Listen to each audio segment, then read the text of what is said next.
Baik, sebelum saya bicara sesuatu, ya tentunya ilmu yang ada di dalam Al-Quran. Saya mau tanya dulu ini Bapak Ibu semua, ya. Betul atau tidak bahwa sebenarnya apapun kegiatan yang kita lakukan, berhasil tidak berhasil itu ada tolak ukurnya, Pak. Betul ya? Kayak tadi Pak Endro bilang tolak ukurnya pokoknya di akhir tahun anggaplah misalnya lewat dari krisis. Itu kan tolak ukur ya. Tolak ukurnya Bapak Ibu menikah benar itu berarti bahagia, kan begitu ya? Nah, sekarang saya tanya, Bapak Ibu mau ngaji ini tolak ukurnya apa? Kan dunia saja, pekerjaan saja ada tolak ukurnya. Sekarang kalau Bapak Ibu cuma sekedar saya ceramah, Bapak Ibu dengerin ngaji jadi rutinitas. Itu alangkah sayangnya Pak menurut saya. Kenapa? Karena buat saya akan menyampaikan suatu ilmu. Tapi harus ada tolak ukur atau perubahan. Kenapa begitu? Bapak Ibu meluangkan waktu, saya juga meluangkan waktu. Akan sangat disayangkan kalau tidak ada input atau tolak ukur yang terjadi. Misalnya contoh ya. Misalnya BPR ini kemarin tolak ukurnya misalnya 15 miliar satu tahun. Misal. Berarti nanti 2026 misalnya 30 miliar. Itu kan jelas. Artinya tingkat keberhasilan yang kita lakukan, metodologi yang kita jalankan berarti berhasil gitu kan. Atau misalnya kemarin 15 miliar terus nanti besok jadi 2 miliar, berarti kan gagal. Kan begitu aja ya. Nah sekarang saya tanya, bapak-bapak, ibu-ibu selama ini kalau ngaji, pernah nggak ditanya tolak ukurnya ngaji itu mau apa? Halo? Atau sekedar nggak enak sama Pak Anwar, Pak Endro terus pada ngaji gitu? Ya, kalau gitu apa? Waduh, kejauhan Pak. Jangan. Nggak, paham nggak maksud saya? Artinya itu, ayo kita mau mengaji, tapi apa output dari yang kita mau ngajikan? Kan begitu harusnya. Oke, kalau gitu saya kasih gambaran dulu ya, nanti Bapak Ibu terserah mau yang mana pilihnya. Misalnya satu, Ustadz saya ingin ngaji. Tapi tolak ukurnya, saya harus semakin mudah menyelesaikan masalah hidup saya. Itu tolak ukur. Atau saya ingin ngaji, tapi saya ingin semakin mudah doa saya dikabulkan. Atau yang ketiga, saya ingin ngaji, saya ingin semakin tenang di dalam menjalani hidup. Berarti semakin lama ngaji, Bapak Ibu harus semakin tenang di dalam hidup, doanya semakin dikabulkan, dan semakin mudah menyelesaikan masalah. Gitu loh Pak maksudnya. Sehingga nanti orientasi ngaji kita, ya fokus ngaji kita adalah bagaimana mempraktekkan ya apa yang menjadi masalah Bapak Ibu selama ini ke depan, lalu bagaimana cara mempraktekannya berdasarkan petunjuk-petunjuk Allah di dalam Al-Quran. Mengerti ini Bapak Ibu ya? Jadi saya tuh kalau di majelis atau dimanapun saya akan pertama kali saya bicara, Bapak Ibu manggil saya mau apa, tujuan apa yang mau Bapak Ibu capai, sehingga kita jelas arahnya mau kemana. Misalnya contoh gini ya, saya ingin bisa nyetir mobil. Kalau saya ingin bisa nyetir mobil, saya ngapain yang pertama kali? Belajar kemana? Pergi ke tempat kursus mobil. Kan begitu kan? Pertanyaan kedua, kursus mobil saya dikatakan berhasil atau tidak setelah apa? Punya SIM? Setelah kita bisa nyetir mobil. Berarti kita fokus di tempat kursus atau bisa nyetir mobilnya? Nah, tempat kursus itu hanya sebagai sarana agar kita bisa nyetir mobil. Kan begitu harusnya. Paham ya Bapak Ibu ya? Sekarang Bapak Ibu mau ngaji nih. Anggaplah saya memang pembahasannya dalam Al-Quran ya. Bapak Ibu mau belajar Al-Quran itu mau apa?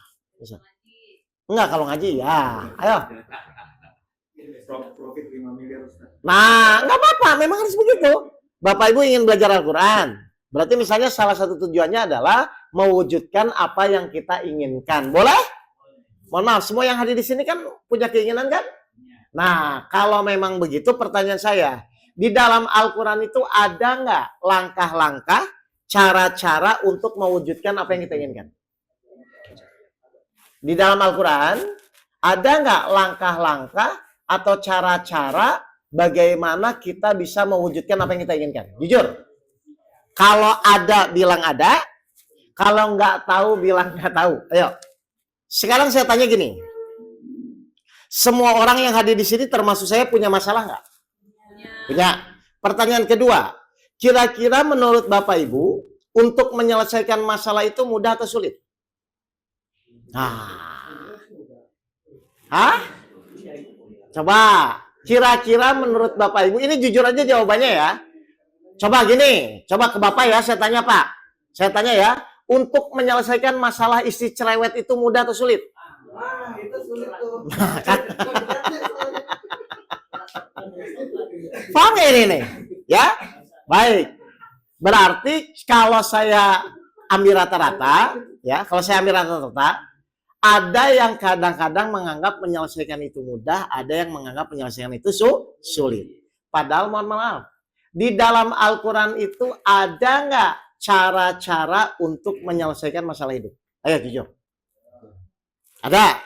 Berarti kalau memang ada, harusnya menyelesaikan masalah itu mudah atau sulit? Terus kenapa sekarang masih kesulitan? Nah, berarti apa yang disimpulkan? Ternyata meskipun Allah memberi namanya petunjuk Al-Quran, belum tentu semua orang memaksimalkan itu. Ya, mohon maaf, sekarang saya tanya nih. Sebenarnya Bapak Ibu kalau tahu di dalam Al-Quran itu ada cara-cara menyelesaikan masalah hidup. Harusnya nanti ketika Bapak Ibu punya masalah, mikir sendiri atau mengikuti Al-Quran. Harusnya. Kalau Bapak Ibu tahu di dalam Al-Quran itu ada langkah-langkah, ada cara-cara menyelesaikan masalah hidup. Harusnya pas punya masalah tuh mikir sendiri atau mengikuti Al-Quran. Kenyataannya Bapak Ibu ketika punya masalah mikir sendiri atau mengikuti Al-Quran. Kenapa? Mau buat petunjuk baru? Paham nggak ini Bapak Ibu? Atau saya kasih analogi dulu sebelum saya masuk teorinya ya. Dulu waktu Bapak Ibu sekolah dulu, ya, itu tuh kalau mau ujian dulu atau teorinya dulu? Teorinya dulu. Kenapa Bapak Ibu belajar teorinya dulu? Nah, bagaimana bisa mengerjakan ujian kalau tidak mengikuti teori? Jadi kenapa kita belajar teori? Agar nanti saat diuji dengan teori yang kita pelajari, kita bisa mengerjakan ujian tersebut. Betul? Sekarang saya tanya, Allah ngasih ujian hidup dulu baru teori atau teori dulu baru ujian hidup? Saya tanya, Bapak Ibu selama ini kan dapat masalah, ini semua masalah kan? Ya, punya masalah semua. Ketika Bapak Ibu dikasih masalah sama Allah tuh teorinya dulu atau ujian hidup dulu? Paralel? Ayo. Ujian sekolah saja, Bapak Ibu pasti belajar teorinya dulu. Loh kalau nggak belajar teorinya terus pas ujian mau ngerjain dasarnya apa? Paham ini? Berarti ketika Bapak Ibu dikasih ujian hidup, harusnya sudah belajar teorinya atau belum? Nah, pertanyaan saya, berarti nanti Bapak Ibu mengerjakan ujian itu sesuai teori atau mikir sendiri? Sekarang saya tanya, Bapak Ibu ketika punya masalah biasanya mengikuti teori Al-Quran atau mikir sendiri? Jadi buat teori baru. Oh pakai feeling. Paham maksud saya ini? Berarti apa yang kita simpulkan? Silahkan Bapak Ibu menjalani ujian hidupnya masing-masing, tapi jangan coba-coba di luar teori yang Al-Quran sampaikan. Karena setiap ujian itu Allah sudah memberi petunjuknya. Dari mana saya tahu? Surat 76. Sekarang kita tadabbur Al-Quran. Surat 76 ayat 2 dan ayat 3. Benar nggak setiap ujian itu harusnya sudah ada teorinya, Pak? Nah, kita lihat. Bismillahirrahmanirrahim. Surat 76 Al-Insan ayat 2 dan ayat 3. Baik, kita perhatikan. Sungguh kami telah menciptakan manusia dari setetes mani yang bercampur, yang kami hendak mengujinya dengan perintah dan larangan. Baik, kita setuju ya, semua manusia pasti akan diuji. Siapapun itu. Nah, terus tapi apa yang Allah sampaikan di ayat 3-nya? Sungguh kami telah menunjukkan kepadanya jalan yang lurus. Berarti setiap ujian sudah ada petunjuknya belum? Sudah. Tinggal Bapak Ibu memahami atau tidak, itu kan urusan lain. Tapi ingat, Allah pasti menguji dan Allah pun pasti akan memberikan petunjuk. Kenapa saya bahas ini? Mungkin biar Bapak Ibu ada gambaran sebentar ya. Jadi gini Bapak Ibu, saya berani menyampaikan namanya ini ilmu kehidupan ya.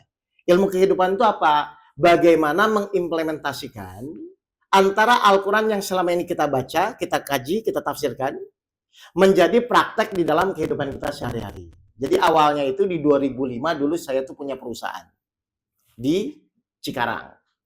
Ya. Terus perusahaan saya alhamdulillah meningkat bersama teman-teman saya buat. Tapi yang terjadi 2008 perusahaan saya bangkrut total, Pak. Ya, bangkrut total, meninggalkan 3 masalah besar. Satu, mungkin buat Bapak Ibu tidak besar, tapi itu hutang perusahaan itu 2,5 miliar. Harus selesai dalam 3 bulan. Ya. Terus kemudian istri saya meminta cerai, itu saya masih kuat Bapak Ibu. Tapi yang terakhir yang membuat saya nggak kuat apa? Kasus perusahaan saya terkena pajak, Pak. Jadi orang pajak, ya nggak ngerti lah aturannya bagaimana. Intinya kalau saya tidak menyelesaikan urusan pajak saya akan dipenjara minimal 5 tahun kurungan penjara. Jadi saya punya hutang 2,5 miliar, istri saya akan bercerai dan saya akan dipenjara. Terus waktu itu dalam kepala saya tuh sudah yakin Al-Quran itu solusi hidup, saya tahu. Dan Bapak Ibu juga kalau saya tanya pasti yakin. Meskipun mungkin belum tahu bagaimana cara mengimplementasikan. Lalu saya mohon berdoa sama Allah, ya Allah tolong saya. Saya itu yakin Al-Quran ini sempurna. Dan pasti di dalam Al-Quran ini ada cara, langkah-langkah bagaimana menyelesaikan masalah hidup saya. Tapi kenapa Al-Quran saya baca, saya bukan semakin paham tapi semakin bingung, Bapak Ibu. Padahal hatam dibaca, belajar tafsirnya YouTube baca, tapi bukan semakin tenang malah semakin pusing. Jadi Al-Qur'annya ada, saya baca, masalah ada, tapi ini nggak nyambung gitu loh. Padahal harusnya antara Al-Qur'an dan masalah itu kan nyambung. Karena Al-Qur'an itu kan solusi, Pak. Lalu saya bilang, tolong ini salahnya di mana? Tolong beri petunjuk kepada saya karena saya nggak paham. Ternyata salah saya cuma satu, Bapak-bapak, Ibu. Apa? Saya belajar Quran, belajar hadis, belajar tafsirnya tidak ada gurunya. Akhirnya doa saya rubah, Pak. Ya Allah, tolong pertemukan saya dengan seorang guru yang bisa mengajari saya cara mempraktekkan. Kalau ceramah kan Bapak Ibu juga tinggal belajar ya, Tasim tinggal belajar. Ini saya mohonnya, tolong ajari saya bagaimana Al-Quran ini saya bisa praktekkan dengan masalah yang saya hadapi. Itu Januari 2008. Jadi hutang 2,5 miliar, istri saya mau cerai, saya mau dipenjara itu berbarengan itu di Januari 2008. Lalu qadarullahnya, alhamdulillah Allah mengabulkan doa saya. Saya bertemu seorang guru saya, Pak. Lalu saya diskusi, namanya Kiai Antono, saya bilang, Pak Guru tolong saya. Kenapa Mas? Saya punya hutang 2,5 miliar, istri saya mau bercerai dan saya akan dipenjara. Tapi saya yakin Al-Quran ini harusnya petunjuk, pasti ada solusinya. Cuman saya nggak paham, saya bilang. Terus apa? Akhirnya guru saya ngajarin saya cara prakteknya. Saya ulang ya. Jadi bukan lagi tafsir dan gitu ya. Guru saya mengajarkan saya cara prakteknya. Akhirnya saya pulang, saya praktek. Apa yang terjadi? 2,5 bulan selesai masalah saya. Hutang 2,5 miliar selesai. Istri saya nggak jadi bercerai. Dan saya tidak jadi dipenjara. Nah, dari kejadian itu, akhirnya 2011 guru saya minta saya untuk mulai berdakwah. Itu loh Bapak Ibu awalnya. Jadi saya juga nggak kepikiran, mau saya lulus ITB kok sama Mas Hendro. Nggak ada di ITB pelajaran dakwah ya Pak. Misalnya fakultas tarbiyah kan nggak ada itu. Tapi karena kondisi hidup saya seperti itu, dipaksa tanda kutip keadaan, akhirnya oh ternyata orang punya masalah, orang bingung, orang stres itu bukan karena masalahnya. Karena dia nggak mengerti langkah demi langkah untuk menyelesaikan masalahnya. Contoh ya, ini saya kasih analogi yang simpel. Kalau saya minta dibuatin teh manis sama Bapak dan Ibu, di dalam pikiran Bapak Ibu apa yang Bapak Ibu siapkan? Kalau saya minta, Bu, tolong buatkan teh manis, di pikiran Ibu apa yang harus Bapak Ibu siapkan? Air panas atau air dingin? Air panas, terus gula dan teh. Lalu diadukkan. Pertanyaan saya, berarti teh manis jadi masalah nggak? Bukan. Saya ulang dulu ya. Kenapa tidak jadi masalah? Kenapa? Karena Bapak Ibu tahu caranya. Ngerti? Sekarang saya tanya. Ketika suami ibu pelit, bagaimana yang harus menyelesaikannya? Siapkan apa? Air panas. Paham nggak ini Bapak Ibu? Oh, cyanida. Oke, berarti kesimpulannya apa? Ternyata orang merasa berat di dalam masalah itu bukan karena masalahnya. Karena dia nggak mengerti langkah demi langkahnya. Nah, yang akan saya ceritakan, saya akan menyampaikan bagaimana langkah demi langkah ketika tahun 2008 saya punya masalah. Jadi yang akan saya ceritakan bukan teori, tapi memang hal yang saya jalani lalu saya praktekkan. Ya. Nah, jadi gini awalnya. Ketika guru saya tanya, masuk ke hutangnya berapa? Saya bilang hutang saya 2,5 miliar. Ya. Kapan harus diselesaikan? Saya bilang saya harus menyelesaikan 2,5 bulan. 3 bulan. Baik. Pertanyaan pertama yang saya ingat, aset ada nggak? Habis, saya bilang. Ruko saya di Jababeka habis. Ya. Mobil habis. Istri juga hampir habis. Karena sudah pengajuan waktu itu. Nah, yaudah, guru saya tuh cuma bilang gini, masuk ke hutang 2,5 miliar. Misal, ini nanti Bapak Ibu jawab ya. Misal saya Antono hutang 5 juta. Saya hutang 2,5 miliar. Ini secara logika berpikir sederhana. Menurut Bapak Ibu 5 juta dan 2,5 miliar, lebih cepat mana yang lunasnya? 5 juta, saya jawab 5 juta ya. Kenapa Bapak Ibu 5 juta? Kenapa lebih kecil? Guru saya bilang salah. Makanya masalah masuk ke nggak selesai-selesai. Nah, saya bilang salah dari mana? Baik, silakan nanti Bapak Ibu bantah jawaban saya ya. Kalau 5 juta tidak ditolong Allah. Baik, 2,5 miliar ditolong Allah. Kira-kira mana yang lebih cepat lunas? Kenapa tadi bilang yang 5 juta? Bapak Ibu tahu nggak kesalahan kita selama ini? Kesalahan kita itu adalah kita sering mengukur masalah berdasarkan kemampuan kita itu salah, Bapak Ibu. Mau 5 juta, mau 2,5 miliar, kalau Allah menolong pasti terselesaikan. Saya langsung diem, Pak. Saya nggak bisa bantah. Kenapa? Ternyata selama ini saya setahun lebih berusaha menyelesaikan masalah saya. Kenapa tidak selesai-selesai? Karena secara tidak sadar saya kurang mengikuti petunjuk. Oke, kita buktikan ya. Benar nggak? Mau 5 juta, mau 2,5 miliar. Kalau Allah yang menolong selesai. Surat 3 ayat 160.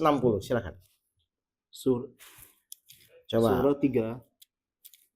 Surat 3 Al-Imran ayat 160. Ya, apa katanya? Jika Allah menolong kamu, maka tidak ada yang dapat mengalahkan kamu. Terus? Tetapi jika Allah membiarkan kamu atau tidak memberi pertolongan, maka siapa yang dapat menolongmu setelah itu? Ini maksudnya apa Bapak Ibu semua?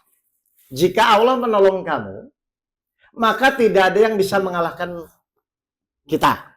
Tapi jika Allah menolong, meskipun Bapak Ibu pintar, meskipun Bapak hebat, meskipun planningnya bagus, tetap permasalahan Bapak Ibu tidak akan terselesaikan. Ini maksudnya apa?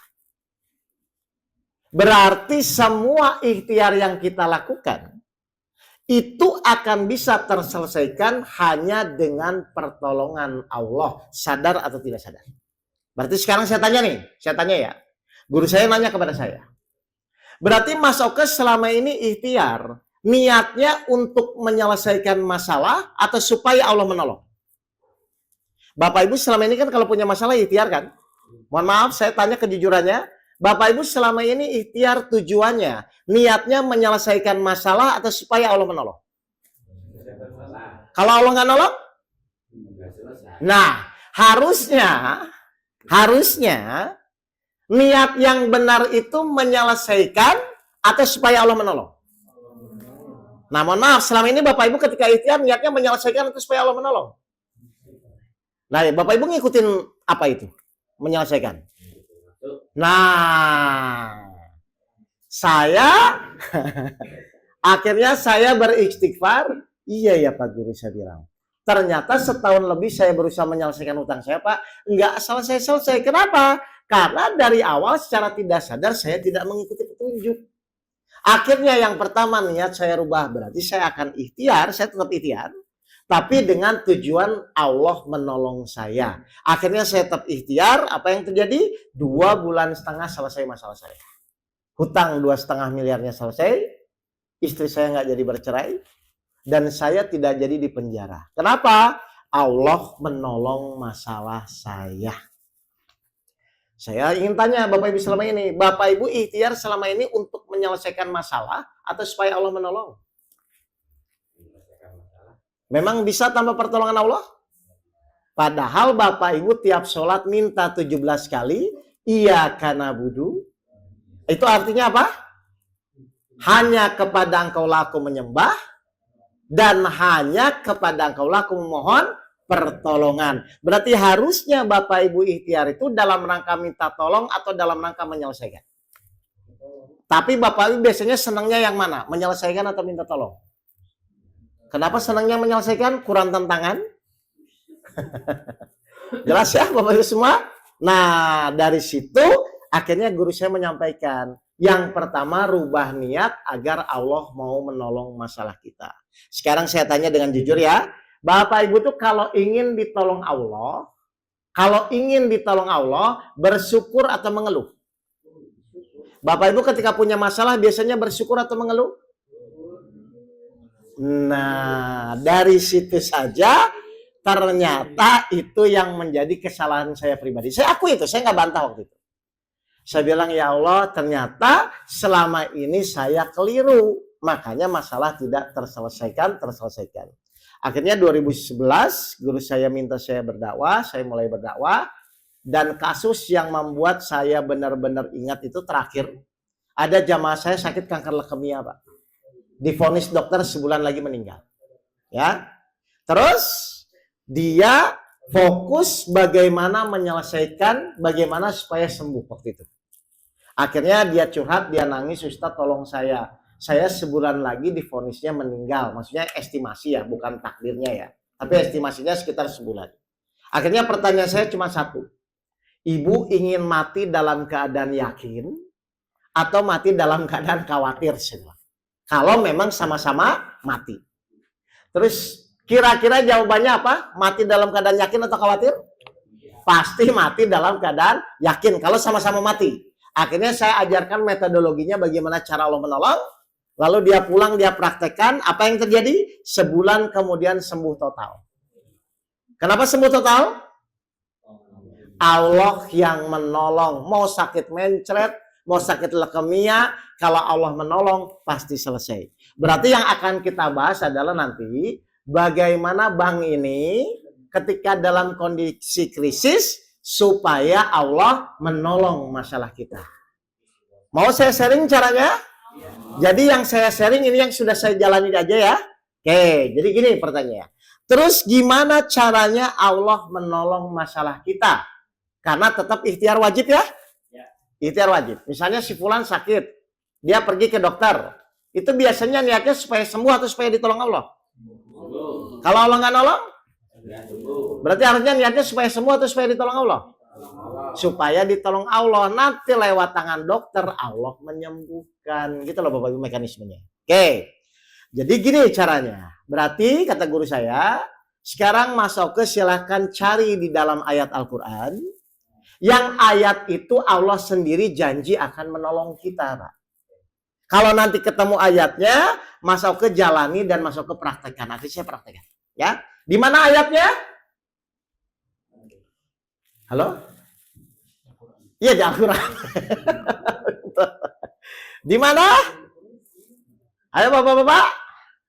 Baik. Ternyata ayatnya itu ada, Pak. Dan mungkin Bapak Ibu juga lupa. Tapi sebenarnya Bapak Ibu tahu. Surat Al-Baqarah. Ya. Ayat 153. Ya ayyuhallazina amanu ista'inu bis-sabri was-shalah. Pernah dengar ini? Innallaha ma'as-sabirin. Coba dengerin artinya ya. Allah janji di sini. Coba. Surat 2 Al-Baqarah ayat 153. Apa kata Allah? Wahai orang-orang yang beriman, mohonlah pertolongan kepada Allah dengan sabar dan sholat. Baik. Jadi kalau kita ingin ditolong Allah di ayat ini, apa yang harus dilakukan? Coba baca lagi. Wahai orang-orang yang beriman. Yang pertama, manggil siapa dulu? Berarti ini ayat untuk semua orang atau untuk hanya orang-orang yang beriman? Makanya banyak orang meskipun Allah janji menolong kan belum tentu ditolong kan?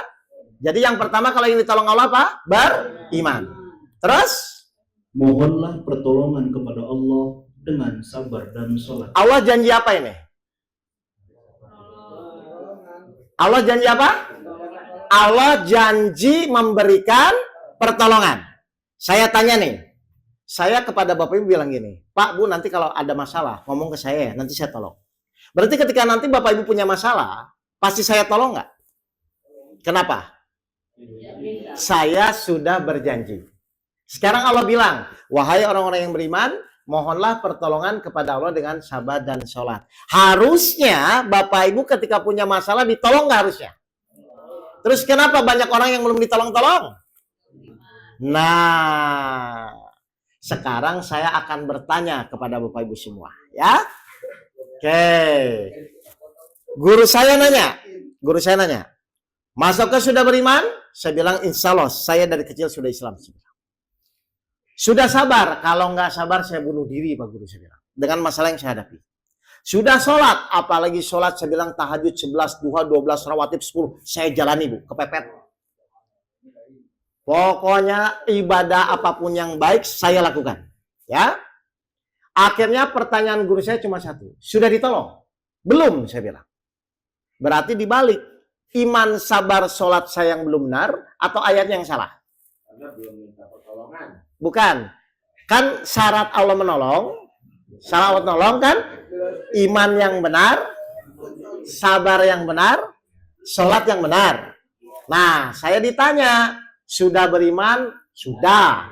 Sudah sabar? Sudah. Sudah sholat? Sudah. Pertanyaannya sederhana, sudah ditolong? Belum, saya bilang. Berarti iman, sabar, sholat saya yang belum benar atau ayat yang salah? Karena kalau imannya benar, sabarnya benar, sholatnya benar, pasti ditolong. Nah, sekarang saya tanya kepada Bapak Ibu semua. Bapak Ibu sudah beriman? Menurut perasaan atau menurut Al-Quran? Jangan-jangan kayak saya ini. Baik, surat 5 ayat 69. Tolak ukurnya ada di dalam Al-Quran. Ya, makanya Al-Quran diturunkan sebagai ciri. Orang-orang beriman itu seperti apa? Silakan. Surat 5 Al-Ma'idah ayat 69. Cirinya orang beriman. Barang siapa beriman kepada Allah, kepada hari kemudian dan berbuat kebajikan, maka tidak ada rasa khawatir padanya dan mereka tidak bersedih hati. Jadi cirinya orang beriman apa Bapak Ibu? Tidak khawatir dan tidak bersedih. Mohon maaf, Bapak Ibu masih ada rasa khawatir dan bersedih? Berarti sudah beriman atau kurang beriman? Kenapa tadi ngaku sudah? Jelas ya Bapak Ibu ya? Yang kedua, Bapak Ibu sudah sholat? Menurut perasaan atau menurut Al-Quran? Benar, menurut Al-Quran. Kita lihat cirinya orang sholat. Menurut Al-Quran. Surat 70 ayat 19 sampai 22. Jadi saya bahas pakai ayat semua biar Bapak Ibu tidak bantah. Ya, silakan. Surat 70 Al-Ma'arij ayat 19 sampai 22. Cirinya orang sholat. Silakan. Sungguh manusia diciptakan bersifat suka mengeluh. Betul ya? Bapak Ibu tuh mengeluh kalau banyak uang atau tidak punya uang? Ah, ya, oke. Baik, terus. Terus? Apabila dia ditimpa kesusahan, dia berkeluh kesah. Betul ya, dasarnya kita seperti itu ya. Terus? Dan apabila mendapat kebaikan harta, dia jadi kikir. Jadi dasarnya manusia itu mengeluh dan jadi kikir, Pak. Tapi ada golongan yang tidak mengeluh. Kata Al-Quran. Golongan apa itu? Ayat dua-duanya? Kecuali orang-orang yang melaksanakan sholat. Jadi menurut Al-Quran tuh orang sholat tuh mengeluh atau tidak? Bapak Ibu sudah sholat? Masih mengeluh? Tapi sudah sholat? Nah, berarti sholat Bapak Ibu selama ini menurut perasaan. Iman sudah perasaan, sholat juga perasaan. Baik, terakhir. Bapak Ibu sudah sabar? Bapak Ibu sudah sabar? Baik, saya tanya, menurut Bapak Ibu, sabar itu sulit atau mudah? Sulit atau mudah? Baik, kenapa sulit? Sulit atau tidak tahu caranya? Nah, ternyata Sabar itu selama ini bukan sulit. Karena selama ini Bapak Ibu tidak pernah diajarkan caranya. Misalnya contoh ya, Bapak Ibu misalnya curhat sama orang. Terus ujung-ujung orang itu ngomong, udah sabar saja. Pernah begitu ya? Pernah nggak Bapak Ibu ketika disuruh sabar? Bapak Ibu tanya, Ustadz saya bukan orang sabar, ingin menjadi sabar. Bagaimana caranya? Pernah nggak ditanya bagaimana caranya atau cuma disuruh sabar? Nah, jadi kalau ada orang nyuruh sabar, tolong Bapak Ibu tanya bagaimana caranya. Karena kalau nggak pernah diajarkan caranya, Bapak Ibu nggak akan bisa sabar. Sesuai surat 18 ayat 68. Apa kata Allah? Surat 18 Al-Kahfi ayat 68. Coba kita lihat. Dan bagaimana engkau akan dapat bersabar atas sesuatu, sedang engkau belum mempunyai pengetahuan yang cukup tentang hal itu. Baik, berarti sekarang yang kita simpulkan, bagaimana secepatnya keluar dari permasalahan itu, Bapak Ibu harus belajar cara beriman dengan benar, harus belajar cara sholat dengan benar, harus belajar cara sabar dengan benar. Nanti Bapak Ibu pelajari, Bapak Ibu praktekkan, lalu yang terakhir buktikan. Benar nggak? Ketika iman kita benar, sabar kita benar, sholat kita benar, apapun masalah pasti terselesaikan. Nah, itu yang saya alami di tahun 2008 ketika saya bingung dengan masalah hidup saya. Akhirnya guru saya mengajarkan bagaimana ketiga ini, lalu saya praktekkan, saya buktikan. Alhamdulillah dalam 2,5 bulan terselesaikan karena dengan pertolongan Allah. Jadi tidak mungkin sebenarnya. Bapak Ibu akan mengalami kesulitan kalau benar-benar Bapak Ibu paham bagaimana tiga ini dipraktekkan. Jelas ya Bapak Ibu ya? Nah tinggal sekarang dari tiga ini silahkan Bapak Ibu pilih. Bapak Ibu mau belajar apa dulu? Iman dulu, sabar dulu, atau sholat dulu. Seperti itu ya. Kalau nanti misalnya ada waktu lagi. Atau misalnya Bapak Ibu sekarang, Ustadz saya ingin belajar salah satu ini, silahkan. Karena buat saya, apapun teori yang disampaikan, kalau Bapak Ibu tidak diajarkan cara prakteknya, maka itu hanya sekedar buang-buang waktu saja. Ya, karena orang buat teori itu, tahu benar atau salah dari mana Bapak Ibu? Orang buat teori itu tahu benar atau salah dari mana? Setelah dipraktekkan. Allah menyampaikan dengan iman yang benar, sabar yang benar, sholat yang benar, harusnya Bapak Ibu ditolong Allah. Berarti silahkan nanti Bapak Ibu praktekkan dengan masalah masing-masing. Betul atau tidak, masalah Bapak Ibu akan terselesaikan. Itu ceritanya. Baik, sebelum saya lanjut ada pertanyaan? Paham atau ngantuk? Kalau ngantuk kita selesai. Ya? Ya iya dong, ngapain kita paksakan? Betul ya Pak Anwar ya? Paham ya? Jadi intinya silahkan Bapak Ibu menjalani masalah hidupnya masing-masing.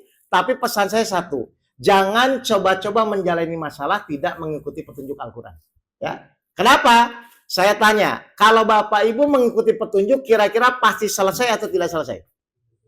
Kalau Bapak Ibu mengikuti petunjuk, pasti selesai atau tidak selesai? Gini saja lah, gini saya. Tadi kan saya kajian pagi di Masjid The Green ya. Saya kan belum pernah ke sini. Saya tidak tahu. Karena saya tidak tahu, saya buka apa? Google Maps, ya. Akhirnya Google Maps ngasih petunjuk ke sini kan. Setelah ada petunjuknya, saya masih mikir atau ikuti saja. Nyampe tidak? Nyampe. Sama. Sekarang Bapak Ibu dikasih masalah. Sudah tahu belum kapan selesainya? Karena tidak tahu kapan selesainya, berarti Bapak Ibu buka apa? Google Map-nya apa? Al-Quran. Berarti Bapak Ibu masih mikir atau ikuti saja Al-Qurannya? Maka insya Allah akan sampai ke tujuan. Begitu polanya. Ya. Jadi nanti apapun masalah, tinggal lihat Al-Qurannya, langkah demi langkahnya, jalani. Pasti selesai. Dapat masalah lagi, langkah demi langkahnya bagaimana, jalani pasti selesai. Misalnya, Ustadz saya belum punya anak. Kira-kira di dalam Al-Quran ada nggak cara supaya kita punya anak? Ada. Ustadz istri saya cerewet, saya nggak tahan. Kira-kira di dalam Al-Quran ada nggak cara menyelesaikan istri cerewet? Ada. Ustadz suami saya galak. Kira-kira di dalam Al-Quran ada nggak cara menyelesaikan suami galak? Ada. Jadi tolong Al-Quran itu benar-benar menjadi pedoman hidup yang wajib kita ikuti. Supaya apa? supaya bahagia dunia dan akhirat. Karena Allah menurunkan Al-Quran dan Allah berjanji siapapun yang mengikuti Al-Quran, insya Allah hidupnya akan bahagia dunia dan akhirat. Apa dasarnya? Surat 87 ayat 6 sampai ayat 8. Silakan. Surat 87 Surat Al-Ala ya, ayat 6 dan ayat 8. ayat 6 sampai ayat 8. Apa kata Allah? Kami akan membacakan Al-Quran kepadamu Muhammad sehingga engkau tidak akan lupa, Terus? kecuali jika Allah menghendaki. Sungguh Dia mengetahui yang terang dan yang tersembunyi. Terus? Dan kami akan memudahkan bagimu ke jalan kemudahan mencapai kebahagiaan dunia dan akhirat. Berarti Allah menurunkan Al-Quran tujuannya agar kita bahagia dunia dan akhirat. Dan Bapak Ibu pun kalau ditanya pasti ingin bahagia dunia dan akhirat. Berarti ada nggak cara lain agar kita bisa bahagia dunia dan akhirat? Tidak ada. Suka tidak suka Bapak Ibu harus mengikuti petunjuk-petunjuk Al-Quran. Oke, kalau begitu sekarang saya tanya, di tempat ini masalahnya apa? Biar nanti diimplementasikan dengan Al-Quran. Siapa yang pegang masalah?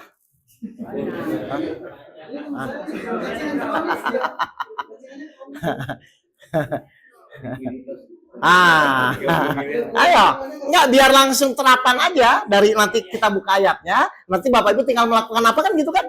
Karena kan progres. Ada dana 30 miliar. Coba ada dana 30 miliar yang ngendap. Oh, 100 miliar. Yang ngendap. Oke. Kapan katanya mau cairnya? Menurut orangnya. Akhir Desember. Kalau tidak cair bagaimana? Wah. nanti jangan ke sana. Enggak. Misalnya kan ini kasusnya dana 100 miliar. Misalnya kalau tidak cair, imbasnya kepada bank ini itu apa? Saya ingin tahu dulu. Nanti tinggal di Al-Qurannya bagaimana, terus semua melakukan kan gitu aja. Nah, oh berarti masuk bank penyatan ya. Oke, sekarang kita buktikan ya. Kira-kira di dalam Al-Quran ada, nanti kita buktikan. Desember ya, akhir ya. Berarti di dalam Al-Quran tuh apa yang harus kita lakukan dengan kondisi permasalahan yang dihadapi kan? Oke. Bapak Ibu saya kasih tips, silakan dibuktikan. Benar nggak nanti cair? Nanti update aja Pak Hendro ya. Baik. Kita buka surat 65 ayat 3. Bagaimana agar ya dari 65 ayat 2, Ustaz Anas 65 ayat 2 yang bawah sampai 65 ayat 3. Oke, perhatikan. Surat 65 At-Tolaq ayat 2 dan ayat 3. Bagaimana menurut Al-Quran agar apa yang kita inginkan atau yang kita harapkan bisa terwujud. Kan gitu aja ya. Terus silakan. Barang siapa bertakwa kepada Allah, niscaya Dia akan membukakan jalan keluar baginya. Jalan keluar itu berarti turun nggak dananya? Sekali lagi Ustaz. Barang siapa bertakwa kepada Allah, niscaya Dia akan membukakan jalan keluar baginya. Ini yang janji siapa Pak? Allah. Allah janjinya apa? Membukakan jalan keluar. Untuk siapa? Orang yang bertakwa. Berarti jalan keluar itu dicari atau diberi? Bapak Ibu selama ini mencari atau diberi? Cari kemana? Saya juga pusing. Lah, makanya kan kita ngikutin petunjuk ya. Sekali lagi Ustaz. Barang siapa Coba mic-nya mati. Barang siapa bertakwa kepada Allah, niscaya Dia akan membukakan jalan keluar baginya. Bagaimana cara jalan keluarnya? Ayat 3-nya. Caranya salah satunya bagaimana? Dan Dia memberinya rezeki dari arah yang tidak disangka-sangkanya. Berarti kepikiran atau keyakinan? Bapak Ibu sekarang kepikiran atau keyakinan? Nah, nanti saya kupas 3 ini ya, takwa dan tawakal ini ya. Terus apa? Kalau misalnya dicukupkan bagaimana? Coba. Dan barang siapa bertawakal kepada Allah, niscaya Allah akan mencukupkan keperluannya. Oke, berarti yang dilakukan sikap seperti apa yang harus kita jalani ya, agar Allah membukakan jalan keluar dan Allah mencukupkan keperluan di bank ini kan begitu aja kan? Ternyata PR-nya 2 Pak. Bertakwa dan bertawakal. Sekarang saya tanya nih Bapak Ibu. Bertakwa itu apa secara definisi? Menjalankan perintahnya. Pertanyaan kedua, langkah-langkahnya bagaimana? Kalau definisinya paham, menjalankan perintahnya, menjauhi larangannya. Pertanyaan kedua, apakah cukup tahu definisi atau harus mulai mengerti langkah demi langkahnya? Langkah-langkahnya. Kalau tidak, Bapak Ibu cuma sekedar, ya pokoknya menjalankan perintahnya, menjauhi larangannya. Semua orang juga tahu. Tapi langkah demi langkah apa? Saya bukan orang bertakwa, ingin jadi bertakwa. Saya bukan orang tawakal, ingin jadi bertawakal. Nah, Bapak Ibu nanti praktekkan itu. Mau dipraktekkan? Mau lah, nggak ada pilihan, kepepet, ya? Oke. Kenapa ini? Oh, ada nyamuk. Oke, dimatiin aja berarti. Udah. Oh. Baik. Sekarang saya sampaikan caranya ya.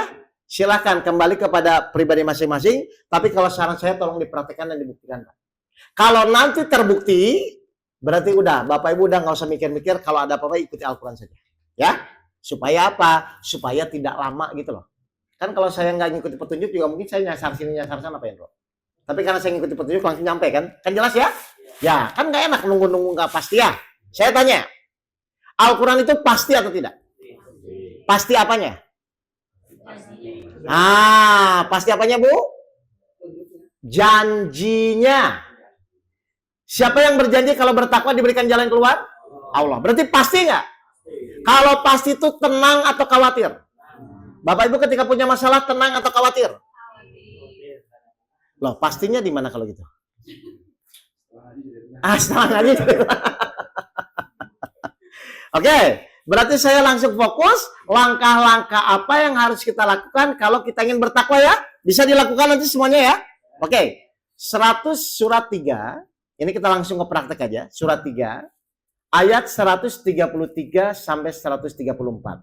Apa yang harus kita lakukan agar kita benar-benar bisa bertakwa kepada Allah? Silakan Ustaz. Surat 3 Al-Imran ayat 133 dan 134. Langkah-langkah kalau kita ingin bertakwa. Ini langsung saja. Silakan. Dan bersegeralah kamu mencari ampunan dari Tuhanmu dan mendapatkan surga yang luasnya seluas langit dan bumi, yang disediakan bagi orang-orang yang bertakwa. Jadi orang bertakwa itu di dunia dia dibukakan jalan keluar dan selalu diberikan kemudahan. Di akhirat disiapkan surga. Ya, bagaimana caranya supaya kita bertakwa? 134-nya. 1. Yaitu orang-orang yang berinfak baik di waktu lapang maupun sempit. 1, kita harus mulai istiqomah berinfak di waktu lapang dan sempit. Terus yang kedua? Dan orang-orang yang menahan amarahnya. Yang kedua, orang-orang yang menahan amarahnya. Berarti sabar atau pemarah? Oke, yang ketiga? Dan memaafkan kesalahan orang lain. Terus? Dan Allah mencintai orang yang berbuat kebaikan. Berarti kalau Bapak Ibu ingin bertakwa, berapa langkah tadi? 3. 1, berinfak di waktu lapang dan sempit. Berarti harus dimulai ini. Yang kedua, menahan amarah. Harus dimulai juga. Yang ketiga, memaafkan orang lain. Baik, saya share apa yang saya lakukan ya. Gini, berinfak di waktu lapang dan sempit itu mudah atau sulit? Kalau lapang, mudah atau sulit? Kalau sempit? Baik, yaudah gini aja saya tanya. Ibu bapak tuh lebih ikhlas mana? Sedekah 2.000 atau 100.000? Ya sudah. Berarti kalau 2.000 lapang sempit bisa nggak? Baik, kalau bisa, Bapak Ibu siapkan kenceleng atau Bapak Ibu kalau tiap hari subuh di masjid 100.000 pecah 2.000-an. Lakukan. Dalam rangka apa? Dalam rangka latihan bertakwa. Ya, ini yang saya lakukan. Ya, jadi waktu itu, ini saya sedikit cerita. 2022 setelah COVID saya tuh ingin naik haji Bapak Ibu. Saya daftar ke Kemenak ternyata antrian 35 tahun. Usia saya 45 ditambah 35 80 ini nggak akan masuk sih. Tapi saya yakin di dalam Al-Quran itu pasti ada cara cepat bagaimana agar saya dipanggil Allah haji. Lalu saya praktekkan bertakwa itu, ya. Karena Allah bukakan jalan keluar bekal haji itu bertakwa ya. Akhirnya saya melakukan infak di waktu lapang dan sempit, menahan amarah, nanti saya share bagaimana caranya, dan memaafkan orang lain. Saya praktekkan bulan Juni mulai istiqomah 2023, Akhirnya apa yang terjadi? 18 Mei 2024 saya naik haji. 12 Mei 2025 saya naik haji. Dengan mempraktekkan ayat-ayat Al-Quran yang saya pelajari. Ya, jadi tolong Al-Quran itu dimaksimalkan Bapak Ibu untuk benar-benar menjadi pedoman hidup kita. Ya, toh kita kan nggak tahu apa yang terjadi ke depan, tapi kan Al-Quran tahu apa yang membimbing kita ke depan. Ya, jadi langkah yang pertama, silakan Bapak Ibu dengan kegiatannya masing-masing. Ini bukan untuk perusahaannya, untuk diri masing-masing aja dulu. Mulailah berinfak di waktu lapang dan sempit. Kalau saya tuh nyingkapinya Pak biar istiqomah mudah. Kan saya juga sering keluar kota, jadi kadang-kadang saya nggak istiqomah di masjid rumah ya. Ternyata di masjid rumah kan ada QRIS tuh. Nah saya foto QRIS-nya Pak. Jadi pokoknya saya mau di kota manapun, misalnya kayak kemarin di Semarang, di Surabaya, pas saya bangun subuh, saya langsung transfer via QRIS aja. 10.000 kalau nggak salah ya, kalau itu minimalnya ya. Nah pokoknya saya istiqomah itu Pak. Saya waktu itu lakukan, mulai 2002 itu begitu. Jadi bangun karena saya ingin masuk kategori bertakwa. Jadi pertanyaan saya, berinfak di waktu lapang sempit bisa nggak? Bisa lah harusnya. Kalau Bapak Ibu misalnya 100.000 ya pecah 2.000-an berarti kan jadi 50 kali kan? Nah itu bisa. Harusnya bisa. Ya. Terus ada pertanyaan dari jamaah saya. Ustadz infak dulu atau bayar hutang dulu? Hah? Oke, hutang Bapak 100 juta. Terus Bapak mau ngasih 2.000, ngasih ke yang punya hutang. Ngejek atau menghargai? Ya, kalau 2.000 ya udah infak dulu. Jelas ya Bapak Ibu ya? Tapi kalau Bapak punya 10 juta, 15 juta ya bayarin gitu loh. Paham? Ini simpel kok. Ya. Jadi saya melakukan istiqomah begitu. Paham ya? Oke. Sekarang yang kedua. Menahan amarah.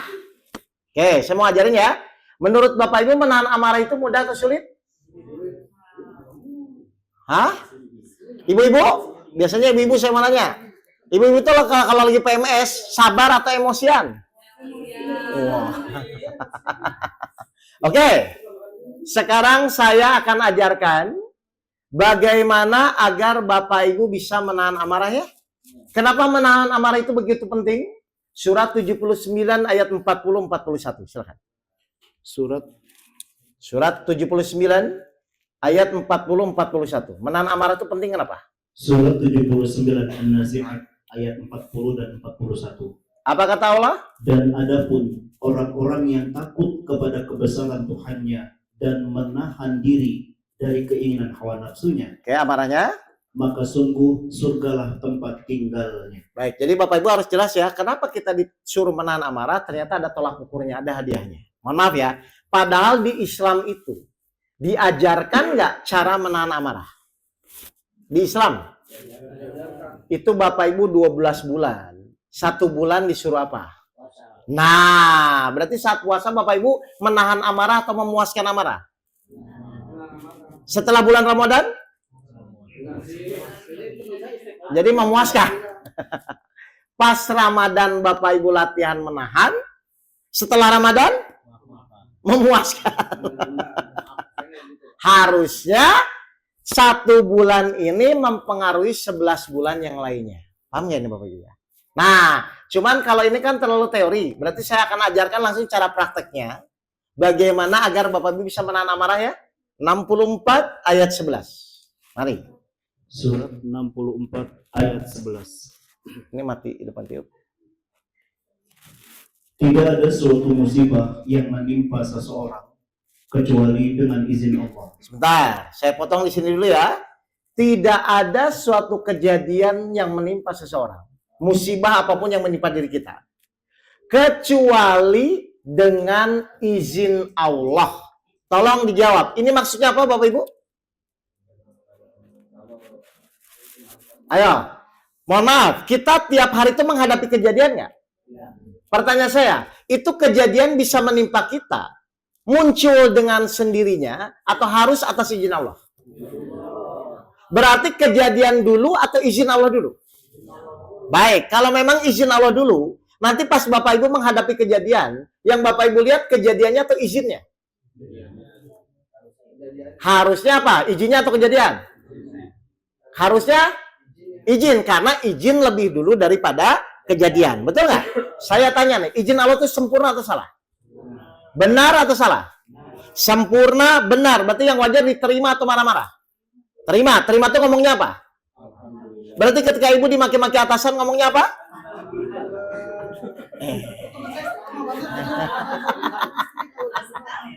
Tuh. Jadi ternyata, ini harus berlatih ya. Ternyata cara menahan amarah itu, ya cara menahan amarah, itu kita harus mulai membiasakan diri. Kita tidak melihat kejadiannya. Kita tidak melihat omongannya, tidak melihat orangnya. Tapi yang kita lihat bahwa ini atas izin Allahnya. Dan ini perlu latihan. Karena jujur saja, selama ini Bapak Ibu kalau ada kejadian, Bapak Ibu tuh lihat kejadiannya atau lihat izinnya?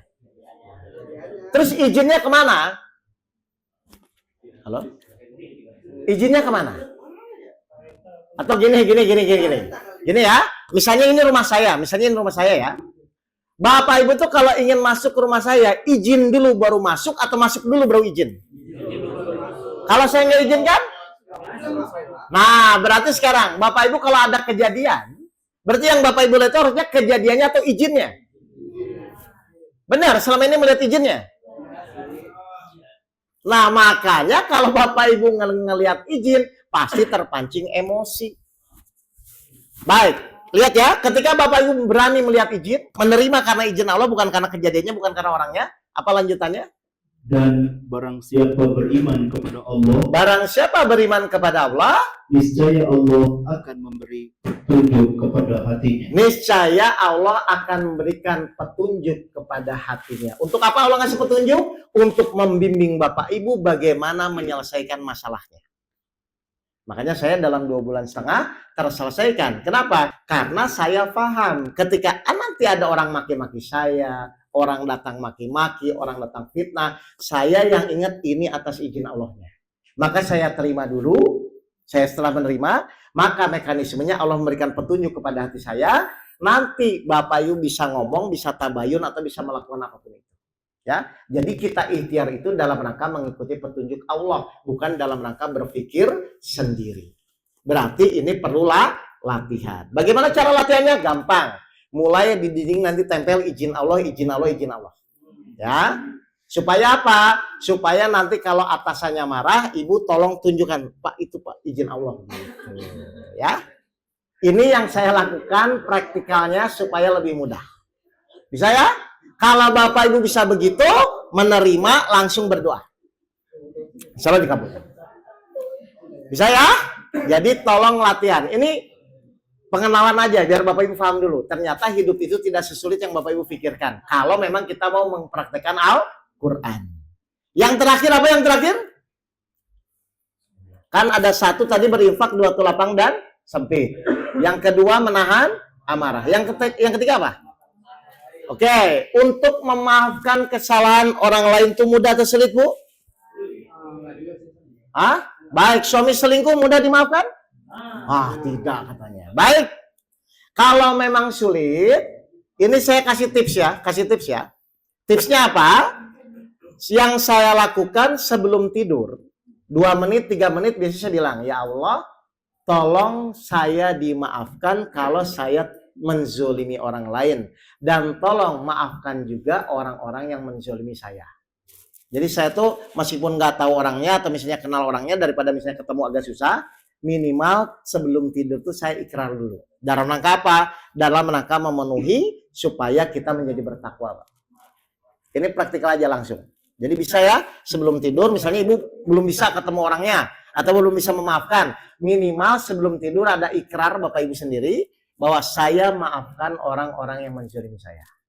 Nah, kalau nanti bisa seperti itu, mulai Bapak Ibu berlatih berdoa, ya. Jadi maafkan dulu orang-orang yang menzalimi, atau kita pun minta dimaafkan kalau kita menzalimi baik sengaja tidak sengaja, dan mulai dipraktekkan. Kalau besok mulai dipraktekkan, insya Allah tadi apa? Akhir Desember harusnya ada pertolongan Allah. Ya. Terserah, Bapak Ibu silahkan. Kalau menurut Bapak Ibu misalnya ini ada manfaatnya, dan itu kan untuk masing-masing sebenarnya. Tapi Allah akan melihat satu kelompok saja satu orang bertakwa, maka itu bisa menolong orang yang lainnya. Ya, satu kelompok saja bisa menahan amarah, maka itu bisa menolong orang yang lainnya. Seperti kita sholat berjamaah, Pak. Ya, 40 orang satu khusus saja semua diambil jadi kekhusyuan. Itu luar biasanya Allah. Bisa ya? Ini praktikal semua kan? Silahkan dipraktekkan dan mudah-mudahan nanti kalau ketemu lagi ada update yang jelas. Kalau memang nanti terbukti, berarti tidak ada alasan lagi Bapak Ibu tidak mengikuti Al-Quran dalam setiap permasalahan yang Bapak Ibu hadapi. Jelas? Baik. Kalau begitu, itu dulu. Ada pertanyaan? Kalau tidak, itu dulu. Ya. Baik. Kalau tidak ada pertanyaan, mungkin supaya Bapak Ibu bisa lebih paham ya. Jadi, itu tinggal dipraktekkan saja. Kalau saran saya, yang paling mudah itu, kalau misalnya Bapak Ibu, kalau ke masjid misalnya kurang istiqomah, yang penting punya kiris aja. Kiris apalah untuk misalnya sumbangan atau apa, anak yatim itu terserah. Intinya mulai mempraktekkan agar Allah melihat kita sudah berikhtiar. Ya, nanti akan dirasakan. Karena memang janji Allah itu pasti terjadi. Surat Al-Baqarah ayat 40. Silakan. Surat 2 Al-Baqarah. Surat 2 Al-Baqarah ayat 40. Apa kata Allah? Surat 2 ayat 40. Wahai Bani Israel, ingatlah nikmatku yang telah aku berikan kepadamu, dan penuhilah janjimu kepadaku. Penuhilah janjimu kepadaku. Niscaya aku penuhi janjiku kepadamu. Jadi dari kita dulu baru Allah atau dari Allah dulu baru kita? Berarti Bapak Ibu bertakwa dulu, nanti Allah akan penuhi janji Allah kepada orang-orang yang bertakwa. Paham ya? Baik kalau begitu. Terima kasih. Kalau tidak ada pertanyaan lagi. Jadi intinya itu dulu gambarannya ya, Fenro ya. Halo Fenro, ya. Udah, mau dipikir tidak dipikir pun 30 Desember akan datang. Betul nggak? Mau dipikir tidak dipikir pun pilihannya cuma dua, turun atau tidak turun. Tapi yang kita bisa ikhtiarkan, sekarang saatnya Bapak Ibu menuju bertakwa atau tidak. Itu kan pilihan. Tapi kalau 30 Desember suka tidak suka pasti akan datang.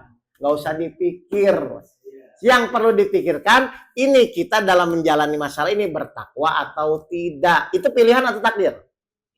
Pilihan. Tapi kalau 30 Desember, ya sudah, ngapain mikirin takdir Allah?